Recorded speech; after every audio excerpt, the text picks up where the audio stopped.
Hej! Välkommen till kursen Konstruktion av inbyggda och intelligenta system. Jag heter Martin. Welcome to the Design of Embedded and Intelligent Systems course. My name is Martin, and today we're going to talk about evaluation. And the goal today is to think about how to assess embedded and intelligent systems to ensure good quality. So before we start, there's a little quiz for you. Students' T-test was designed A, for a beer company, B, by students at Oxford, C, for the lady tasting tea experiment, or D, as an extension of the S-test. At the end of this, you'll know the answer. When we talk about evaluations, this can apply to various things. So we can talk about testing in general, we can talk about software, specifically recognition systems, we can talk about hardware, and we can talk about how you report your results.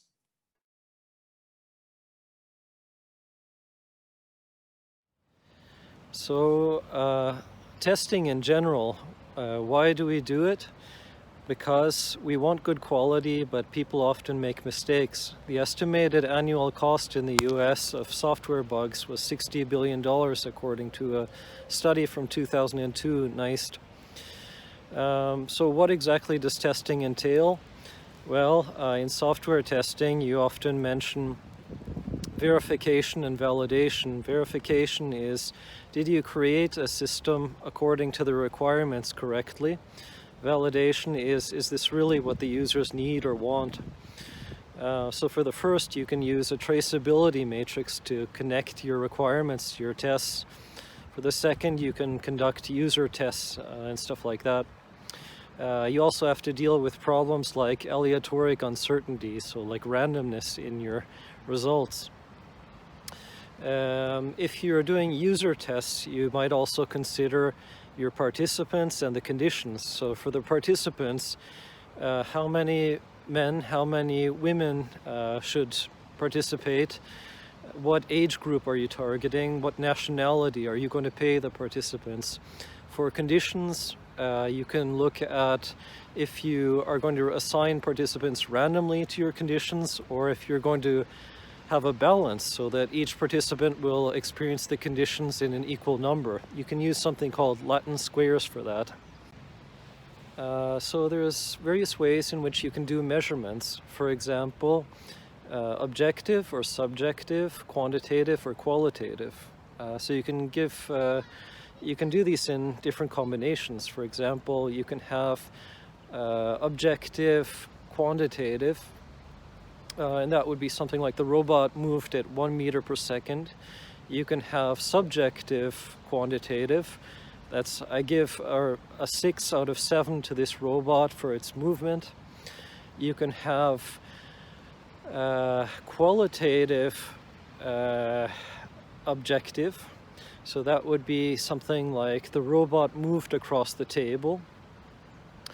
You can have qualitative subjective.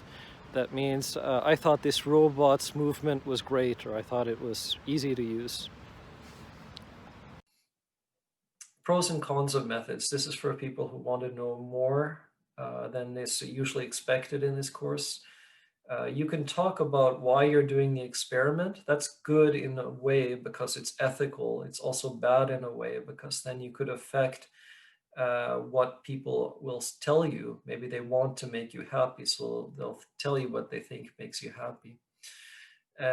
Within subjects design versus between subjects design. If you do within subjects, that means that one subject will try different conditions of, like different robots, for example. Between subjects means that one participant will try one robot, the next participant will try a different robot. Within subjects has greater statistic power, there's fewer participants, less noise. So that's nice. Problems are carryover and practice effects, fatigue and learning, which might not be fixed by counterbalancing.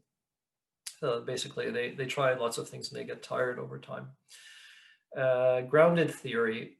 This is sort of an interesting approach where we don't need to assume that we know the categories that we're going to test.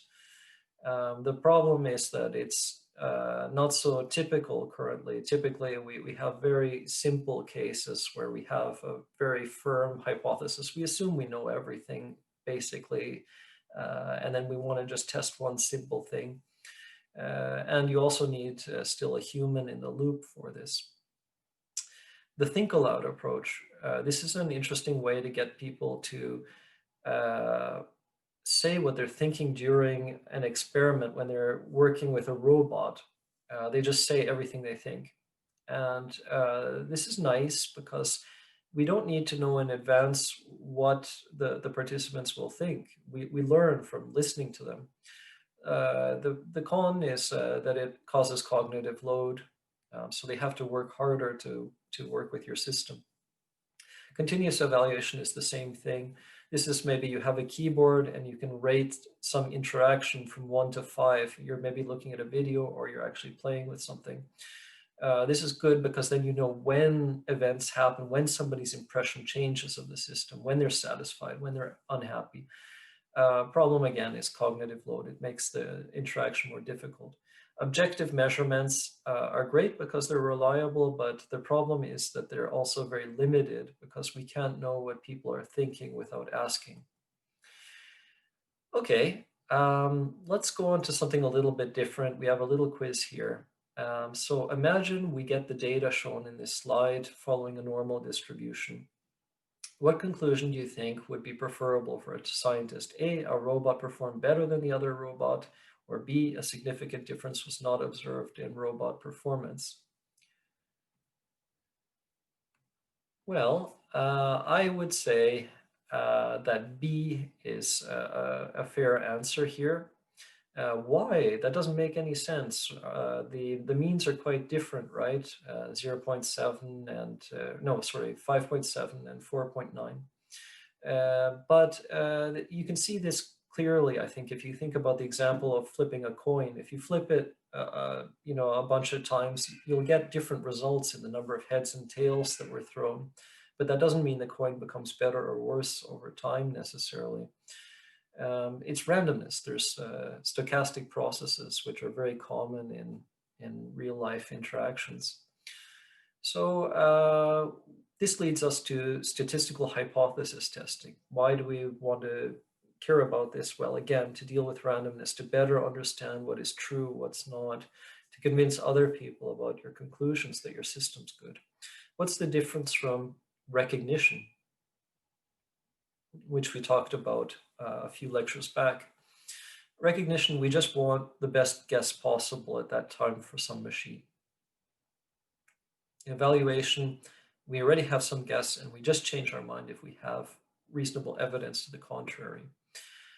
So this is a little bit more skeptical, but I have to mention that there is some controversy about this kind of testing. If these things that the way they're done is really the best way. So statisticians have, each one seems to have a different opinion about different things. So it's more, for me, I take this with a grain of salt, and I think it's more of a sort of an established convention about how to talk about randomness. So what does it exactly involve? Well, typically, you think of what you want to test. That's your hypothesis. You define your null hypothesis. That's the opposite to your hypothesis, that there's no difference in something. Your robot is not better than some other baseline that you're comparing it to.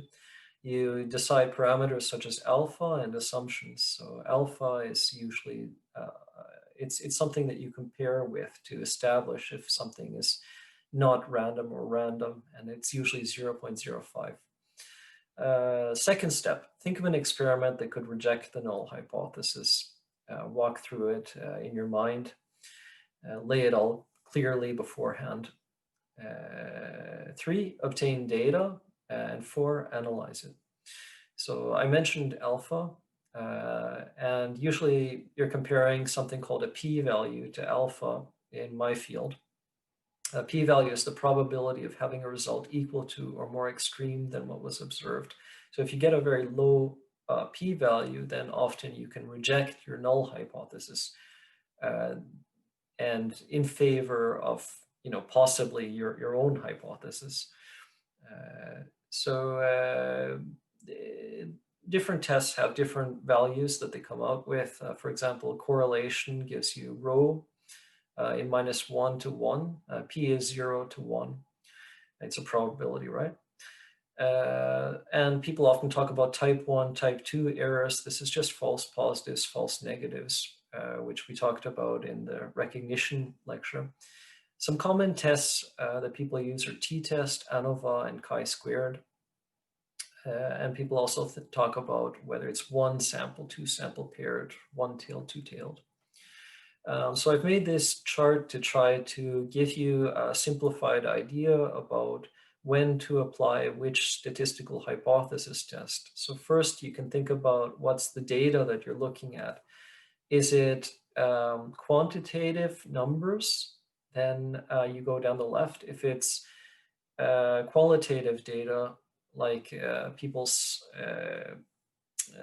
comments about your system, then you can use chi-squared. You can quote it and use chi-squared.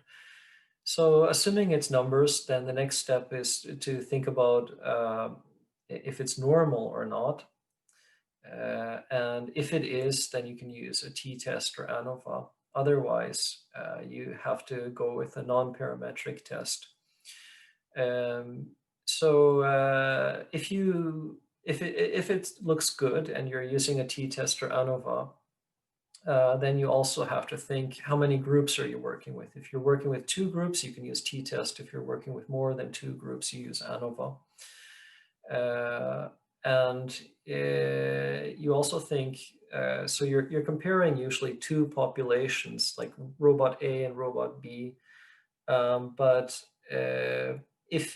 so is this one participant who experienced both conditions? Then you would use a paired t-test. Is it 2 different participants? One experienced this, one experienced that. Then it's independent. You use an independent t-test.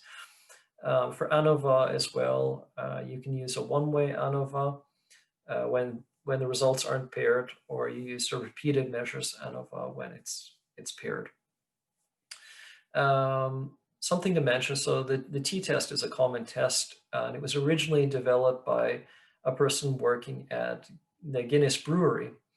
And at the time, they had many different processes that they were using, and this researcher wanted to know if those processes were actually improving the quality of the beer or not. And by checking with this type of test, you can remove these processes that don't really help but cost money, and you get a better product. So there's many other different types of tests, not even mentioned on this slide, but a few, to add a few. If you know the variance of your population, if it's a small number of data, then you can use a z-test instead of a t-test. If the variance is unequal, use Welch's t-test. If you're looking at if one robot is better than another robot, it has to be at least as good, then you can use a one-tailed test instead. Two-tailed is normal. Do you want to compare robot 1 to a benchmark? So then you would use a one-sample test. And if you have multiple groups and you find a significant difference, like using ANOVA, then you have to narrow down where the significant difference occurs, and then you use a post hoc test, it's called, like Bonferroni. Okay, let's look at an example. We already saw an example of using a t-test. Let's look at an example of a different kind of data, of qualitative data found using the think aloud procedure. So this was coded afterwards, and the result was that there were 16 participants. 12 said the robot was good, 4 said it was bad, and we can use a chi-squared test with this. So we plot out this square of the observed values and the expected. The expected is half in this case, half of 16. We expect 50-50 by random chance. And we can use this formula to compute the chi-squared value. Observed minus expected squared over expected, and the summation of that. You can call this from Excel. And if your data are very few, then you can use a Yates correction. And here we get a result of a chi-squared value of 4 and p-value of 0.05. So we can report that our robot was perceived as good. Tools and tips, you can also do t-tests from Excel. Other than Excel, I use SPSS a lot. SPSS, though, is a bit of more of a pain to use. And I'm not sure if you have access as students, but you can check. R is also very common. You can download some code, Python probably too, and there's lots of nice online tools actually, like for checking if something's normal or not. Okay, we move on to software now. So for testing software, you can try to find cases where your algorithm is likely to break. You can also do stuff like stress testing, fault injection, mutation testing, model-based testing. You don't have to know about that for this course, it's outside of the scope. You can do testing at different levels, at the unit, integration, or systems levels. And there's different stages of testing, so you can have alpha, where you're doing maybe white box testing, you can see inside the functions, or black box testing where you can't. And then you have a feature freeze at the end of that, so your features are then complete. Then you have beta testing, where you find bugs and you have user tests, and finally, hopefully, a stable release. You also have ideas like continuous integration, so you'd be testing quite a lot then, and that's in using strategies like test-based development or extreme programming or such. Another thing that we should really think about with our algorithms is the time and space complexity. Why do we care about time complexity? Well, we want to know how an algorithm does when input gets very large, which is sort of a common problem that we can expect when things are scaled up. So what exactly is it? Big O is defined that f of n is big O of g of n if there exists a weight for all n such that the value of f is less than weight times g. So intuitively, you just count the steps in your program, and then the second step is to remove any type of constants and terms with slower growth rates. You just want the term with the biggest growth rate, and that's what you report usually for big O. So common rates, you have constant, polynomial, exponential rates. So we have a little example here. If we have 6x to the fourth minus 2x to the third plus 5, this function will be big O of what?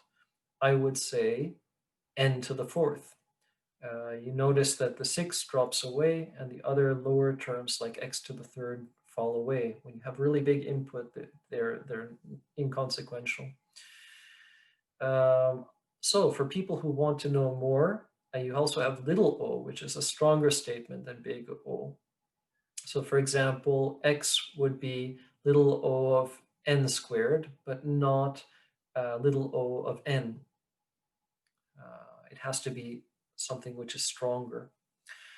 Omega is the reverse of big O by the Knuth definition. So f is big O of g if g is omega of f, and theta is both. So actually, most of the time when people talk about big O stuff, they're actually calculating theta.